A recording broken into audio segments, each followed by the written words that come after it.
अस्सलाम वालेकुम नाजरीन, उम्मीद करते हैं आप सब खैरियत से होंगे। सैयद सुंबुल फातिमा के यूट्यूब चैनल में आप सबको खुशामदीद है। आज की इस वीडियो में हम हज़रत मोहम्मद मुस्तफ़ा सल्लल्लाहु अलैहि वसल्लम की यौम पैदाइश से लेके उनकी वफ़ात तक की चीज़ों पर रोशनी डालेंगे। आज 12 रबी अव्वल है, तो शुरू से हैं, लेकिन नबी पाक सल्लल्लाहु अलैहि वसल्लम की ज़िंदगी पहलू के कुछ अहम पहलू से हम आज भी नावाकिफ़ हैं। सल्लल्लाहु अलैहि वसल्लम की पैदाइश के टाइम से, पैदाइश के वक्त से, हज़रत मोहम्मद मुस्तफ़ा सल्लल्लाहु अलैहि वसल्लम की पैदाइश का साल आमुल फील कहलाता है। ये वही साल था जब अब्राहा अपनी हाथी वाली फौज लेकर काबा को गिराने आया था, लेकिन अल्लाह ताला ने उसे छोटे छोटे परिंदों के जरिए हलाक कर दिया। इस साल 12 रबी अव्वल को मक्का मुकरमा में आप सल्लल्लाहु अलैहि वसल्लम पैदा हुए। आपके वालिद का नाम हज़रत अब्दुल्ला था, जो आपकी पैदाइश से पहले ही वफात पा गए। आपकी वालिदा का नाम हज़रत आमिना था। जब आप सिर्फ 6 साल के थे तो आपकी माँ भी इंतकाल कर गई। उसके बाद दादा अब्दुल मुत्तलिब ने आपकी परवरिश की और फिर उनके इंतकाल के बाद आपके चचा अबू तालिब ने जिम्मेदारी उठाई। आप बचपन से ही अमीन, अमानतदार और सादिक यानी सच्चे थे। आपके अंदर झूठ, धोखा या बदअखलाकी। आप बड़े हुए तो तिजारत में मशगूल हुए और आपकी ईमानदारी की वजह से आपको लोग अल अमीन कहने लगे। 25 साल की उम्र में आपकी शादी खदीजा रज़ी अल्लाह ताला अन्हा से हुई। अपने अखलाक से वो बहुत मुतासिर हुई और निकाह के लिए राजी हो गई।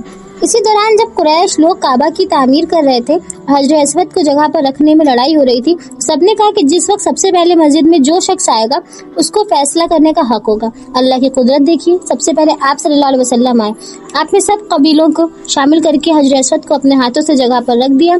इस तरह एक बड़ी लड़ाई रुक गई। यहाँ तक रसूलुल्लाह सल्लल्लाहु अलैहि वसल्लम की जिंदगी बिल्कुल पाक, ईमानदारी और नेक अखलाक से भरी हुई थी। रसूलुल्लाह सल्लल्लाहु अलैहि वसल्लम जब 40 साल के हुए तो आपको अक्सर गारे हिरा पसंद थी। आप वहाँ अकेले जाकर अल्लाह की इबादत करते। एक दिन रमजान के महीने में जिब्रील अमीन आपके पास आया और कहा, इक़रा, पढ़ो।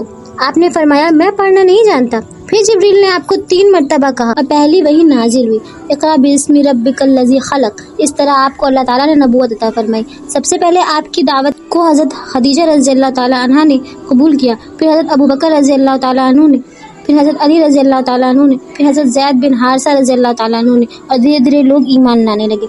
मक्का के मुशरिकीन ने आपकी दावत को बर्दाश्त नहीं किया। आपको और आपके सहाबा को बहुत जुल्म किया गया। उन्हें मार पीट की गई, घर से निकाल दिया गया, खाने पीने पर पाबंदी लगा दी गई। इस वाक़े को शाब अबी तालिब का बॉयकॉट कहा जाता है, जो 3 साल तक चला। इस दौरान आपको 2 बड़े सहारे हज़रत खदीजा रज़ी अल्लाह ताला अन्हा और चचा अबू तालिब का इंतकाल हो गया। ये साल आमुल हुज़्न, गम का साल कहलाता है। अल्लाह ताला ने आपको तसल्ली देने के लिए एक अजीम मौजिज़ा दिया, इसरा वल मिराज। आप एक ही रात में मक्का से बैतुल मुक़द्दस और वहाँ से आसमानों का सफ़र कर गए। यहाँ आपने तमाम अंबिया से मुलाकात की, जन्नत और दोज़ख देखी, अल्लाह ताला की बारगाह में हाजिर हुए। इस सफ़र में उम्मत को 5 वक्त की नमाज फ़र्ज हुई। आखिरकार मक्का की ज़मीन तंग हो गई और मदीना के लोगों ने आपकी दावत दी। धीरे धीरे सब सहाबा मदीना हिजरत कर गए। आप सल्लल्लाहु अलैहि वसल्लम भी अपने दोस्त हज़रत अबू बकर सिद्दीक़ रज़ी अल्लाह ताला अन्हु के साथ हिजरत की। मक्का के काफिर आपको मार देना चाहते थे, इसलिए अल्लाह ताला ने हिफाजत फरमाई। आप मदीना पहुँच गए, जहाँ आपका इंतज़ार हो रहा था। मदीना पहुँचकर आप सल्लल्लाहु अलैहि वसल्लम ने सबसे पहले मस्जिद नबवी की तामीर की। जहाँ आप मुसलमान जमा होते थे, यहाँ सब मुसलमान जमा होते, नमाज पढ़ते और दीन सीखते। आपने मुहाजिरीन और अंसार को भाई भाई बनाया, इसको मुआख़ात कहा जाता है। आपने मदीना में एक आइन बनाया जिसमें मुसलमान और गैर मुसलमान सबके हुकूक लिखे गए। ये दुनिया का पहला रिटन कॉन्स्टिट्यूशन था। मदीना में आपको काफिरों और मुनाफिकों से लड़ाई भी लड़नी पड़ी। ग़ज़वा बद्र, ग़ज़वा उहद, ग़ज़वा खंदक जैसी जंगों में मुसलमानों ने बहुत इम्तिहान झेले, लेकिन आप हमेशा सब्र, शुजाअत और इंसाफ का पैगाम देते रहे। 8 हिजरी में सबसे बड़ा मौजिज़ा वाक़या हुआ, फ़तह मक्का।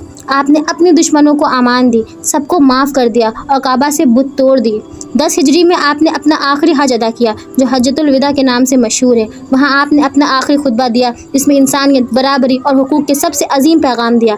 आपने फरमाया, आज मैंने तुम्हारे लिए दीन मुकम्मल कर दिया और अपनी नेमत तुम पर पूरी कर दी। इसके चंद महीने बाद आप बीमार हो गए। 12 रबी अव्वल को 63 साल की उम्र में आपने इस दुनिया से रुखसत फरमा लिया। आपका इंतकाल हज़रत आयशा रज़ी अल्लाह ताला अन्हा के घर में हुआ और आप मस्जिद नबवी में दफन हुए। आप सल्लल्लाहु अलैहि वसल्लम दुनिया के लिए रहमत बनकर आए और आपका पैगाम आज तक जिंदा है, इंसानियत, इंसाफ और अल्लाह की इबादत। इस तरह रसूलुल्लाह सल्लल्लाहु अलैहि वसल्लम की पैदाइश से इंतकाल तक की ज़िंदगी एक रोशन मिसाल है, जो हमेशा के लिए इंसानियत के लिए रहनुमा है। آپ بس مسلمانوں سے یہی چاہتے تھے، اللہ کی عبادت کرو، انسانیت کے حقوق ادا کرو، جھوٹ ظلم اور نفرت کو چھوڑو، صبر سچائی اور انصاف اپناؤ۔ تو آج 12 ربیع الاول کے موقع پہ آئیے ہم سب مسلمان یہ عہد کریں کہ ہم سنت نبی صلی اللہ علیہ وسلم پر اپنی زندگی بسر کریں گے اور انشاءاللہ اسی پر وفات پائیں گے۔ اور اس کے بعد میں آپ سب کو عید میلاد النبی کی مبارکباد دیتی ہوں۔ السلام علیکم۔